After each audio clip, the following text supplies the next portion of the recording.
దీపమంటే చీకటులను తొలగించేది, దీపమంటే బ్రతుకున సిరి కలిగించేది, దీపమంటే చిరుకాంతులు వెదజల్లేది, దీపమంటే పాపాలను కాల్చేసేది.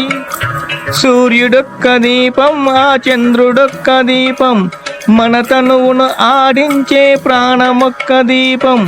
సూర్యుడొక్క దీపం, ఆ చంద్రుడొక్క దీపం, మన తనువును ఆడించే ప్రాణమొక్క దీపం. దీపమంటే చీకటులను తొలగించేది, దీపమంటే బ్రతుకున సిరి కలిగించేది. జ్ఞానమొక్క దీపం, ఆ ధ్యానమొక్క దీపం, మన కర్మను మోసేటి కాలమైన కవనం. జ్ఞానమొక్క దీపం, ఆ ధ్యానమొక్క దీపం, మన కర్మను మోసేటి కాలమైన కవనం. దీపమంటే చిరుకాంతులు వెదజల్లేది, దీపమంటే పాపాలను కాల్చేసేది. దీపమంటే జ్ఞానం రా, దీపమంటే యోగం రా, దీపమంటే సమరం రా, దీపమంటే అమరం రా. దీపమంటే జ్ఞానం రా, దీపమంటే యోగం రా, దీపమంటే సమరం రా, దీపమంటే అమరం రా. దీపమంటే తరతరాల మూలధనం రా, దీపమంటే జీవన భృతి ప్రాణస్వరం రా. కన్నీటిని కాల్చేటి అగ్నిగుణం రా, కష్టాలను కడదేర్చే అగ్నిస్వరం రా.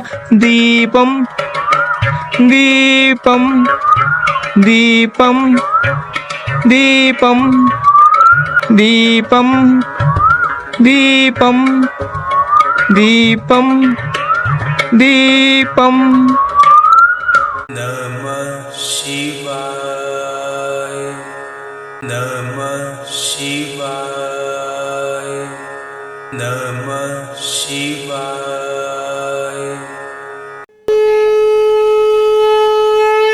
మూర్ఖత్వం కాదు, మూఢత్వం కాదు, ముక్కంటి తత్వం మాది. మేము హిందువులం. సిద్ధలక్ష్మీదేవి రహస్య పూజా విధానాలు. గత వారం దీపారాధనకు, జపసాధనకు ఏ ఏ ప్రాంతాలలో చేస్తే ఉత్తమ ఫలితాలను ఇస్తాయో తెలుసుకుందాం. గత వారంలో మర్రి చెట్టుకు దీపారాధన చేయటం వలన, మర్రి చెట్టు వద్ద జపసాధన చేయటం వలన కలిగే ఫలితాలను గురించి తెలుసుకున్నాం. ఈ వారం జమ్మి చెట్టు యొక్క విశిష్టతను గురించి తెలుసుకుందాం.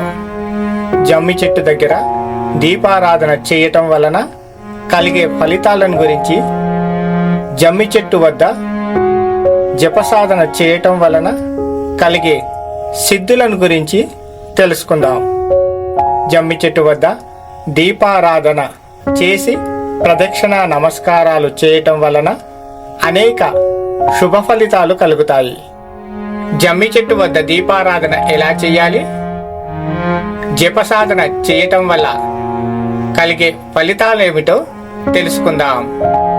ప్రతి దశమి రోజు ఉదయాన్నే అమృత గడియల్లో లేచి స్నానం చేసి శివాభిషేకం చేసుకొని దీక్షను పాటించి, సాయం సంధ్యా సమయంలో స్నానం చేసి శివాభిషేకం చేసి జమ్మి చెట్టు వద్ద పడమర వైపుకు చూసేలా నేతితో లేదా ఆముదం నూనెతో దీపారాధన చేసి కొబ్బరికాయ కొట్టి ప్రదక్షిణ నమస్కారాలు చేసుకొని జమ్మి చెట్టు యొక్క పత్రాలను ఇంటికి తెచ్చుకొని గల్లాపెట్టెలో వేసినట్లయితే దొంగల బాధ ఉండదు, దరిద్ర బాధ ఉపశమనం కలుగుతుంది, నరదృష్టి పీడ నివారణ కలుగుతుంది, ధనం వలన కలిగే శత్రుత్వం దూరమవుతుంది. అలాగే జమ్మి చెట్టు వద్ద జపసాధన చేసినట్లయితే శత్రువులపై విజయం సాధించగల శక్తి కలుగుతుంది. కాబట్టి ఈ తంత్ర విధానాన్ని ఎవరైతే పాటించగలుగుతారో వారికి శత్రుస్థానం నశించి అజాత శత్రువులుగా ఉండగలుగుతారు.